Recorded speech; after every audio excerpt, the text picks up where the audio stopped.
Salut mes petits loulous, vous allez bien? En tout cas, je vais super bien. Alors aujourd'hui, nous continuons sur le jeu My Spy Romance, pardon. Donc là, nous sommes au chapitre 3. Donc au dernier épisode, si je me souviens bien, parce que ça fait déjà un petit moment que j'ai pas regardé. Donc bah là, c'est simple, les deux hommes qui nous ont capturés, eh bien il cherche une clé. Mais le problème, c'est que la clé, on sait pas à quoi elle sert. Et du coup, bah, c'est nous qui l'avons en fait. C'est en tout cas notre personnage qui l'a. Et bah là, le blond, je me rappelle plus comment il s'appelle, eh bien, il a un revolver et bah, clairement, bah, il menace notre meilleure amie Lena. Bah, il nous fait bien comprendre, enfin je pense surtout que c'est surtout pour nous faire peur, mais sinon il essaie de nous faire comprendre que si on ne donne pas la clé, eh bien il n'hésiterait pas à tuer notre ami quoi. Donc voilà, donc là on y est, donc c'est parti. Oh non Lena, ne craque pas. Ils nous tueront dès qu'ils sauront qu'on a la clé. Que dites-vous chère Lena? Non, oh là, je vais faire la voix d'homme. Que dites-vous chère Lena? Vous ne voulez pas rentrer chez vous? Vous ne voulez pas connaître le secret qui se cache derrière votre famille parfaite? Je... Léna! Gardez votre calme. Alors, Léna? J'ignore où est votre stupide clé. Laissez-nous partir. Vous n'obtiendrez rien de nous si vous nous faites du mal. Léna, tu es sur le point de pleurer. Je m'en veux. On a une chance de s'en tirer si on s'en tient à notre version. Vous avez envie de pleurer. Allez-y, lâchez-vous. Je, je, je ne vais pas vous donner ce plaisir. Léna ravale ses larmes. Bravo, ma belle. Ah, oh mon Dieu. Clyde. Elles sont marrantes, ces deux filles sont très intéressantes. Elles se prennent pour les protagonistes d'un thriller. Elles jouent aux petites héroïnes courageuses, ça servira à rien. Espèce d'idiot. Clyde s'assombrit. J'essayais de vous aider, mademoiselle. Ah putain, il a utilisé son revolver. Plus vite vous nous donnerez la clé, plus vite vous serez libre. Mon œil! Vous n'avez pas le choix. Faites en sorte que notre patron ne perde pas patience, sinon vous finirez. Il montre son cou. J'ai comme l'impression que notre plan qui consiste à gagner du temps n'est pas une super idée. Il vaut peut-être mieux leur donner la clé. Ouais, je pense. Demandez à Clyde à quoi sert cette clé, restez forte en dépit des circonstances. De toute façon, même si on demande à Clyde à quoi sert cette clé, il va rien nous dire. Hein. Donc on va rester forte en dépit des circonstances, on n'a pas le choix. Vous ne changez pas d'avis? Clyde me sourit. Pour lui, ça ne fait aucun doute. Ce type m'agace prodigieusement. Je vois pas pourquoi je changerais d'avis. On n'a pas la clé. Bon sang! Il frappe un grand coup sur la table, je sursaute. Clyde se tourne vers moi, tout sourire. J'ai une idée. Et si je vous disais un secret? On fait un marché? Clyde, ne fais pas ça. Non, laisse-moi faire. Allez, on fait un marché. On veut juste retrouver notre liberté.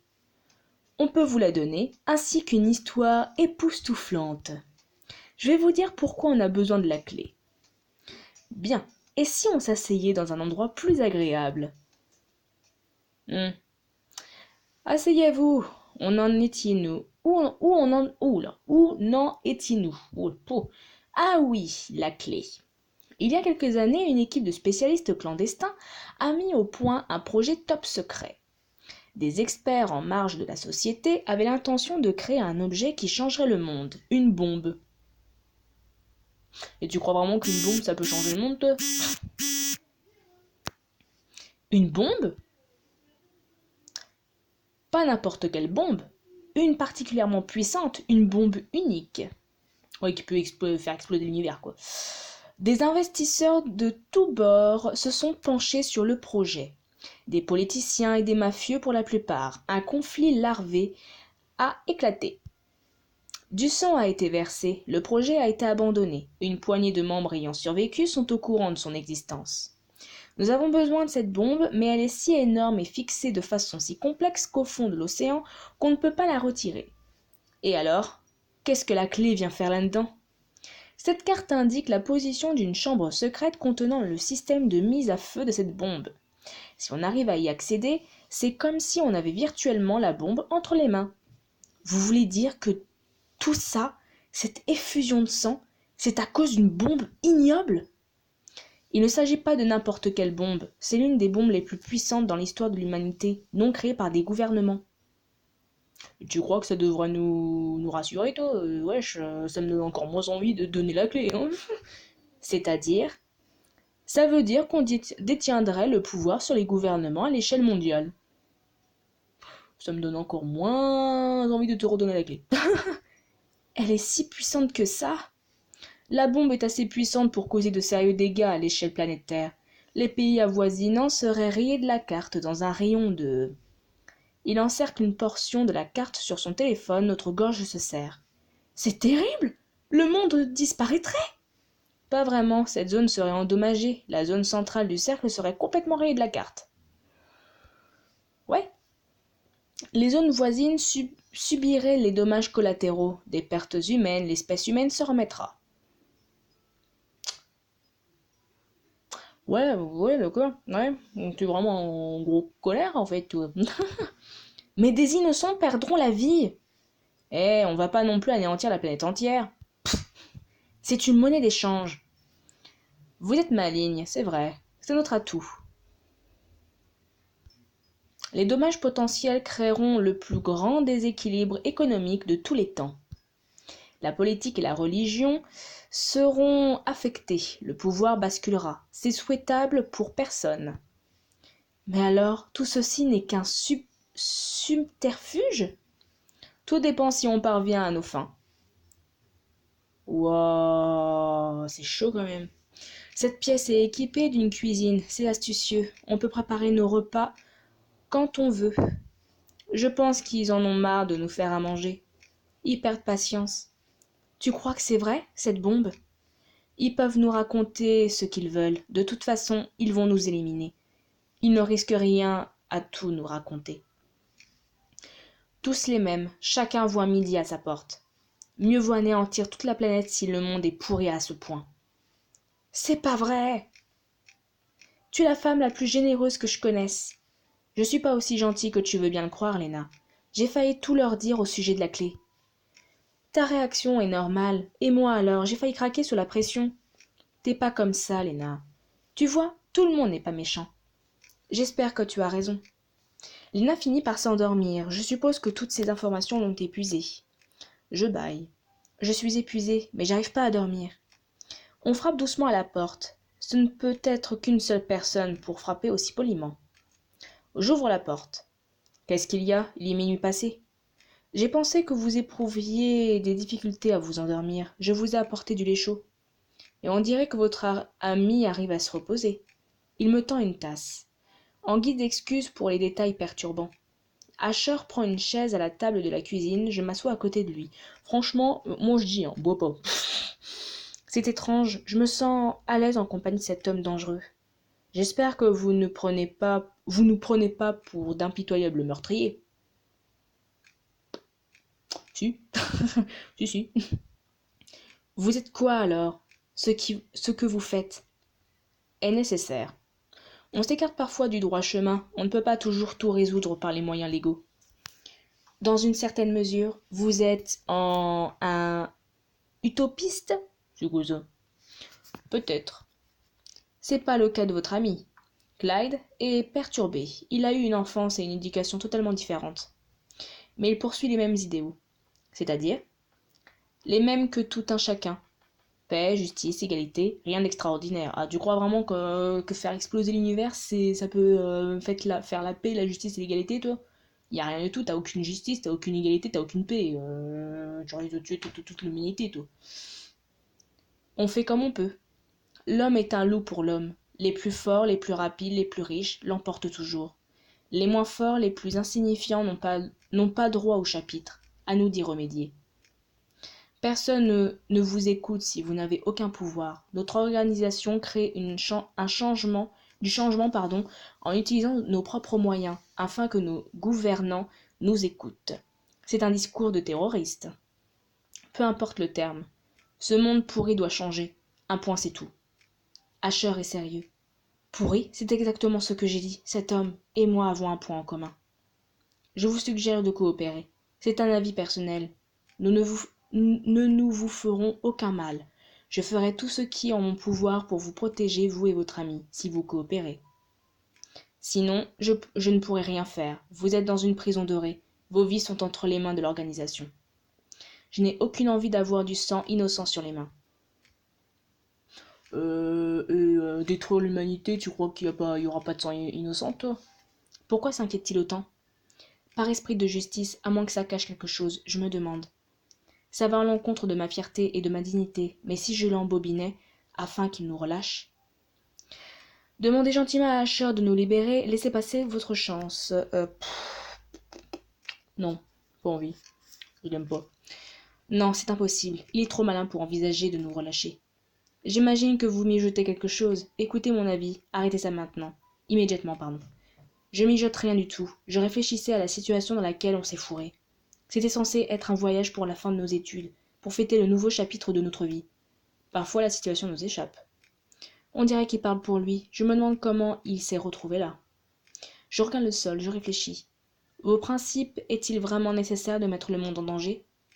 Le monde doit changer du tout au tout. Les gens sont corrompus et malfaisants. Au point où nous en sommes, inculquer des méthodes nettes et expéditives à notre société s'avère difficile. Mais si vous ne parvenez pas à vos fins, conduire le monde à sa perte ne vous mènera à rien. Alors je préfère réduire le monde en cendres. D'accord. Sa voix frémit d'émotion. Je ne l'ai jamais vu aussi ému, mais détruire le monde est... Vous voulez détruire le monde? Ça me fait penser à moi. Étrange, pourquoi je lui parle de ça? Je me sens en sécurité avec lui. Ma vie n'a pas toujours été facile, je déteste le monde. Mais Léna croit que l'espoir fait vivre. Si elle n'était pas là, je penserais comme vous. Mais je veux croire à ce qu'elle aspire, pardon. Je lui souris, Asher me regarde l'air surpris. Et s'il baissait sa garde? Asher se lève un peu trop rapidement. Il est tard, reposez-vous, et rappelez-vous, faites attention aux hommes ici. D'accord. Il me dévisage et je soutiens son regard. Mon décolleté déborde, je rougis. J'ai compris. C'est que je ne pense pas que vous soyez méchant. Il écarquille les yeux et sort. D'accord. On est là depuis combien de jours? Plus de 2 semaines d'après moi. Comment ça se fait que personne ne nous recherche? Je doute que mes parents aient averti les autorités au sujet de notre disparition. Ils sont probablement contents de s'être débarrassés d'un fardeau. À bien y réfléchir, on est parti sur un coup de tête. Ma famille va penser que je me suis enfuie. Léna se tait subitement. Tu repenses aux secrets qu'ils t'ont dévoilés? Ça me tracasse. Soudain la porte s'ouvre en grand. Ok, vous deux, debout. Où on va? Pas de question. Un homme murmure des consignes à Gus. Il me regarde froidement. Vous, c'est vous qu'on veut. Hein? Pourquoi? Et moi? Vous êtes sourde ou quoi? C'est elle qui nous intéresse. Pourquoi moi? Il m'entraîne malgré les protestations de Léna. Où m'emmenez-vous? Qu'est-ce que vous manigancez? À partir de maintenant, ce sera votre chambre. Ah putain, oh là là. Hein? Mais on n'a rien fait de mal. Pourquoi vous nous séparez? Ordre du patron. Vous pouvez pas faire ça, ramenez-moi immédiatement. Gus me pousse. Vous n'avez pas à me donner d'ordre. Au cas où vous l'auriez oublié, vous êtes une otage. Ne l'oubliez pas. Putain! Vous feriez mieux d'avouer. Dites-nous où est la clé. Je vous ai dit qu'il n'y a pas de clé. Le patron avait raison, vous êtes têtu. Fini de tergiverser. Oula, non. Fini de tergiverser. Donnez-nous la clé si vous voulez éviter les ennuis à votre jolie copine. J'ai dit, on ne joue plus, ma petite. Il ricane. Mais on peut vous distraire si vous voulez. Attends, ils vont pas essayer de me violer, j'espère. Très bien, ne dites rien au sujet de la clé. Et votre ami dans tout ça? Il se lèche les lèvres. On la fera parler. Vous n'avez pas intérêt à la toucher, espèce d'ordure. Sa peau douce, ses belles dents, ce corps jeune et vigoureux, où les idées ne manquent pas. Espèce d'animal, voilà à quoi vous mène votre quête d'idéal? Je suis pas là pour un idéal. Il peut aller au diable. Tout ce qui m'intéresse, c'est le fric et les femmes. Oui, comme votre jolie copine. Ne la touchez pas, vengez-vous sur moi. Je le supplie, mais je m'en fiche. Pourquoi pas, si vous y tenez. Mais votre amie, oui, on prendra bien soin d'elle, c'est marrant. J'ai hâte d'y être. Non, arrêtez. Non, pas Léna, tout sauf Léna. Tremblant, je lui tends la clé. Prenez-la, mais je vous en prie, ne lui faites pas de mal, laissez-la. Gus rit. Je le savais, espèce d'ordure, vous la cachez depuis le début. Il me gifle et je m'écroule. Oh là, salaud! Depuis longtemps! Attendez, promettez-moi de ne pas lui faire de mal. C'est à moi de décider. Il part et je me mets à pleurer. Pourquoi suis-je si faible? Pourquoi la lui avoir donnée? Pardonne-moi, Léna. La porte s'ouvre, Clyde entre. Waouh, quelle surprise! Gus m'a dit qu'il avait un cadeau pour moi, je pensais pas que c'était vous. Taisez-vous, vous êtes des monstres. Votre joue? Que vous est-il arrivé? C'est ce sale type qui a fait ça? Je dois dire qu'il a réussi à obtenir la clé. Si vous voulez vous moquer de moi, finissez-en. Allez, tuez-moi! Vous voulez mourir? Il prend quelque chose dans l'angle de la pièce. Il vient vers moi. Clyde se penche vers moi. Il tend un... Aïe! Voilà. Il met un sparadrap sur ma joue. Pourquoi vous faites ça? Ça y a pas. Attends, je sais pas. Ah d'accord, je sais pas. Peut-être parce que vous me faites pitié, vous devriez vous regarder dans un miroir. Nulle trace de la gamine entêtée d'elle d'alors. C'est si terrible que ça d'avoir donné la clé. Évidemment, le monde est en danger et j'ai trahi Léna. Venez. Hein? Il ouvre en grand ses bras. Venez pleurer dans mes bras, pauvre petite. Va te faire foutre. Pourquoi es-tu si gentil? Il a eu ce qu'il voulait. Ah, laissez Clyde vous consoler, ne pas succomber. Et puis bien sûr...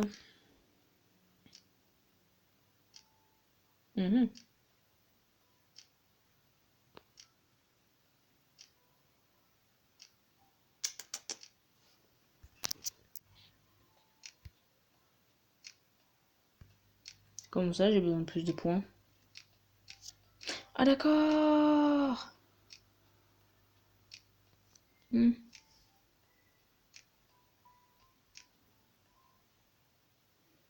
C'est chiant.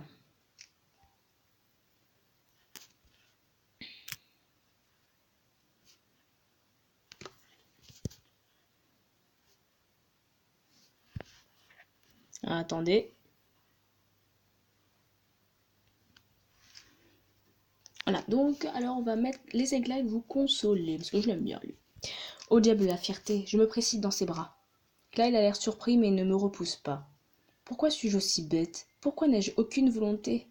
J'ai mis mon amie en danger en l'entraînant là-dedans. Elle a toujours patiemment suivi mes décisions. Même moi, j'étais pas sûre de moi. Elle m'a fait confiance, mais j'ai fini par craquer. Finalement, je suis qu'une égoïste. Je voulais juste que tout ça se termine. Chut. Vous n'avez pas mal agi. Il m'enlace et pose son menton sur mon front. C'est étrangement rassurant, il est chaud. J'enfouis ma tête contre sa poitrine. Pourquoi je lui raconte tout ça? C'est un ami, Clyde, tous. Allez-y, pleurez un bon coup. Je balaye mes doutes et me laisse aller. Ouais. C'est pas juste. Pourquoi ça tombe sur nous? Je déteste ça, je déteste être faible hein, et dépendante des autres. Berr, vous avez sali ma chemise. Oh, tais-toi. Je marque une pause soudainement consciente de l'état négligé dans lequel je me trouve. Je recule, mais Clyde m'attire contre lui et me fait un gros câlin. Vous n'aviez pas le choix, n'est-ce pas? Vous vous connaissez, vous avez jeté l'éponge pour pas que l'autre fille soit blessée. Mais... Quoi? Vous vous preniez pour une sainte? Vous êtes une fille normale, vous pouvez pas tout porter sur vos épaules. Et après, vous avez merdé. Vous croyez que votre ami va vous détester? C'est une réaction normale vu les circonstances. Vous croyez? Je le regarde, le visage rouge et baigné de larmes. L'expression de Clyde change. Il me regarde attentivement. Ça va pas m'aider si vous faites une tête pareille, vous savez. Il se penche et pose ses mains sur ma taille. Vous savez que vous êtes très mignonne comme ça? Il s'approche et pose ses mains sur... Bah oui, il l'a fait. Mais... Qu'est-ce qui vous prend? Gus m'a donné un cadeau. Je donne cours à mes désirs. Il pose ses mains sur mes fesses. Pervers! Je le gifle violemment, Clyde tombe. Pourquoi? Et dire que je vous ai consolé quand vous pleuriez? Vous pourriez être plus reconnaissante. Vous m'avez trompé. Je commençais à avoir une bonne opinion de vous. Oh, je suis très en colère. Je me suis laissé aller avec ce type. Sérieusement, je sais pas s'il est sérieux ou s'il plaisante. On frappe à la porte. J'ai appris la nouvelle. Ça va? Ouais. Cette blessure, c'est Gus? Ou Gus? Je sais pas. Il aura la punition qu'il mérite. Je l'avais pourtant prévenu. Je lui suis reconnaissance de s'en préoccuper. Que va-t-il nous arriver maintenant? Nous n'avons pas reçu d'instructions quant à votre libération. Mais n'ayez crainte, on ne vous fera aucun mal. Vous n'avez pas à nous tuer? On n'est pas des voyous, mais vous comprendrez qu'on ne peut pas vous relâcher, n'est-ce pas? Mais vous avez dit... Asher regarde ailleurs. Le vieux a changé d'avis, il pense qu'on peut vous utiliser pour autre chose. D'où la raison de ma présence. Julie, on vous a confié une mission. Pardon? À moi? Oui, vous, votre visage en particulier, vous êtes jeune, avec un casier judiciaire vierge et pas d'infraction ou activité illégale. Vous avez de la jugeote et de la volonté. Je comprends pas. Le patron vous confie un travail pour vous punir du temps perdu en refusant de remettre la clé. Mais je peux... Ne vous inquiétez pas, vous en êtes capable. Nous mettrons tout en œuvre pour vous protéger. Je jette un coup d'œil à Asher. Je m'en fiche, si c'est lui qui veille sur moi. Oh, je rougis. Venez, on va faire un briefing, votre mission débutera. Comment ça, votre? Oui, vous et Clyde. Il vous escortera pendant la mission. Hein? Ce malade pervers et dangereux va m'escorter? Asher sourit et tend sa main. On va faire de notre mieux, collègue. Il doit se moquer de moi. T'es dans la merde. Bon bah voilà, donc là c'est la fin de cet épisode. J'espère qu'il vous a plu. Et puis je vous dis à la semaine prochaine. Et comme je vous dis à chaque fin de vidéo, salut mes loulous!